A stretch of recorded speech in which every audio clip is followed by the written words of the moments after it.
কষে দেখি 15.3 14 অঙ্ক।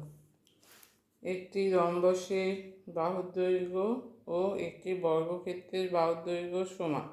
বর্গক্ষেত্রটি কর্ণের দৈর্ঘ্য 40√2 সেমি। যদি রম্বসের কর্ণদ্বয়ের দৈর্ঘ্যের অনুপাত 3:4 হয় তাহলে রম্বস আকারের ক্ষেত্রের ক্ষেত্রফল হিসাব করে লেখো। আচ্ছা, রম্বসের বাহুর দৈর্ঘ্য বর্গক্ষেত্রের বাহুর দৈর্ঘ্য সমান। কর্ণের দৈর্ঘ্য বর্গক্ষেত্রের কর্ণের দৈর্ঘ্য দেওয়া আছে 40√2। তাহলে এখানে আমি ধরে নিয়েছি রম্বসের বাহু এক্স, বর্গক্ষেত্রের বাহু হচ্ছে এক্স, দুটোরই বাহুর দৈর্ঘ্য এক্স। বর্গক্ষেত্রের কর্ণ 40√2, কর্ণ মানে হচ্ছে x√2 সমান 40√2। √2 কেটে যাবে, তাহলে x সমান হয়ে যাবে 40 সেমি। তাহলে রম্বসের বাহুর দৈর্ঘ্য হচ্ছে 40 সেমি। এবার রম্বসের কর্ণদ্বয়ের অনুপাত দেওয়া ছিল, কর্ণদ্বয়ের অনুপাত 3:4। তাহলে কর্ণদ্বয়ের দৈর্ঘ্য ধরে নেব, রম্বসের কর্ণদ্বয় 3a 4a। তাহলে রম্বসের কর্ণদ্বয় কী করে? সমকোণে সমদ্বিখণ্ডিত করে। তাহলে এর অর্ধেক কর্ণের অর্ধেক 3a/2, আর একটা কর্ণের অর্ধেক হচ্ছে 4a/2। তাহলে এটা হয়ে যাবে লম্ব, এটা ভূমি, আর অতিভুজ হচ্ছে এক্স। তাহলে x², এক্স মানে কত? 40।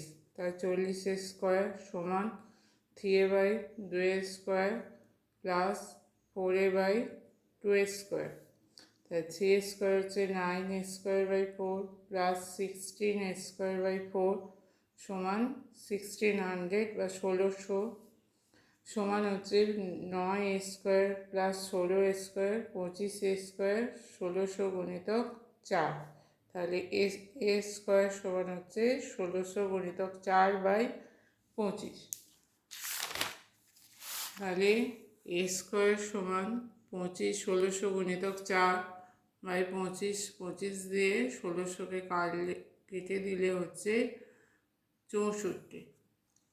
তাহলে সমান 64কে ভাঙলে হবে 16 গুণিতক 4 গুণিতক 4, 4 গুণিতক 4 16 গুণিতক 16 সমান 16²। তাহলে a² সমান 16², a সমান হচ্ছে 16। তাহলে কর্ণদ্বয় 3a, 3 গুণিতক 16 48 সেমি, 4a 4 গুণিতক 16 64 সেমি। তাহলে রম্বসের ক্ষেত্রফল 1/2 গুণিতক কর্ণদ্বয়ের গুণফল। তাহলে 1/2 গুণিতক 48 গুণিতক 64। 2 দিয়ে 48কে কেটে দিলে হচ্ছে 24 গুণিতক 64। 24 আর 64 গুণ করলে হচ্ছে 1536 বর্গ সেমি। তাহলে রম্বসের ক্ষেত্রফল হচ্ছে 1536 বর্গ সেমি।